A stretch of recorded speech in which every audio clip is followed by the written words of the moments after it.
Hi friends आपण माने airport रो ग्राउंड स्टाफ या लोडर हिसाब रे नियुक्ति होगा चाहूचंती कि तो ये वीडियो को लास्ट पर्यंत देखंतु आ वीडियो को सब्सक्राइब कर दियंतु जा फल रे न्यू वीडियो रो नोटिफिकेशन आपण मान पाखरे पहुंची जिवो।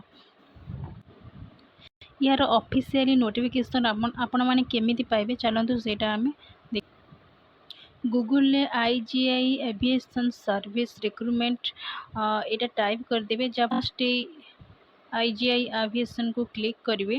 क्लिक कला परे एमती किसी पेज आसीबो अपन देखि परथिबे एमती किसी पेज आसीबो एटी इंग्लिश ऑप्शन अछि एटी क्लिक करेंगे। कला परे यार नोटिफिकेशन पळे आसीबो आपण देखि परथिबे एटी देखि परथिबे क्वालिफिकेशन कोन रहै छै। आपण जदि एयरपोर्ट ग्राउंड स्टाफ पई अप्लाई करिया पई चाहउचंती तो एटी +2 पास करथिबे नहले एबव इले चलिबो। एज होची 18 रु 30 वर्ष। ये सैलरी आपण देखि परथिबे बहुत बढ़िया सैलरी मध्य रहउची। आपण जदि लोडर हिसाब रे अप्लाई करिया पई चाहउचंती तो आपण 10th पास करथिबे। बयस सीमा होची 20 रु 40 वर्ष। एटी सैलरी देखि परथिबे 15,000 रु 25,000। ये देखि परथिबे एयरपोर्ट रो ग्राउंड स्टाफ पई क्यों माने अप्लाई करि परिबे। Both male and female can apply. Freshers can also apply. तो जदि आपण एयरपोर्ट लोडर्स पई अप्लाई करिया पई चाहउचंती तो ये देखि परथिबे ओनली मेल कैंडिडेट्स।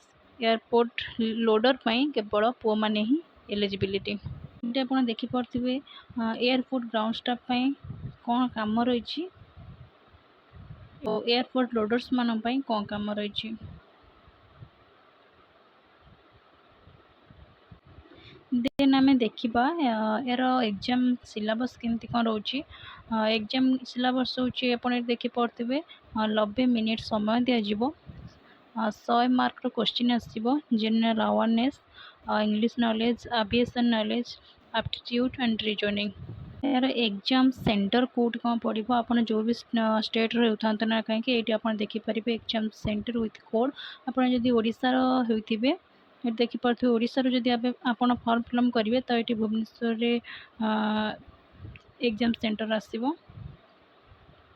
ये आप सर्च कर दिखाँ आप जो भी स्टेट रही है देखिपारे। हाउ टू अप्लाई अप्लाई केमती करेंगे ये यार वेबसाइट अच्छी ये अप्लाई करेंगे। यार सिलेक्शन प्रोसेस कौन रही ये देखिपे रिटन टेस्ट हम जो मैंने भी क्वालिफाई करेंगे से गोटे इंटरव्यू हम। लोडर्स मान ओनली एग्जाम हम तांकर इंटरव्यू नहीं। और जो मैंने ग्राउंड स्टाफ अप्लाई करेंगे से रिटन टेस्ट पर गोटे इंटरव्यू हम देन सिलेक्टेड। यार लास्ट डेट आप देखिपे 21 सेप्टेम्बर। तो बहुत समय अच्छे आप वीडियोटी केमती लगिला और क्यों क्यों मैंने इंटरेस्टेड अच्छा एयरपोर्ट ग्राउंड स्टाफ या लोडर हिसाब से जॉब करने तो प्लीज कमेंट मी भल लगे लाइक शेयर सब्सक्राइब।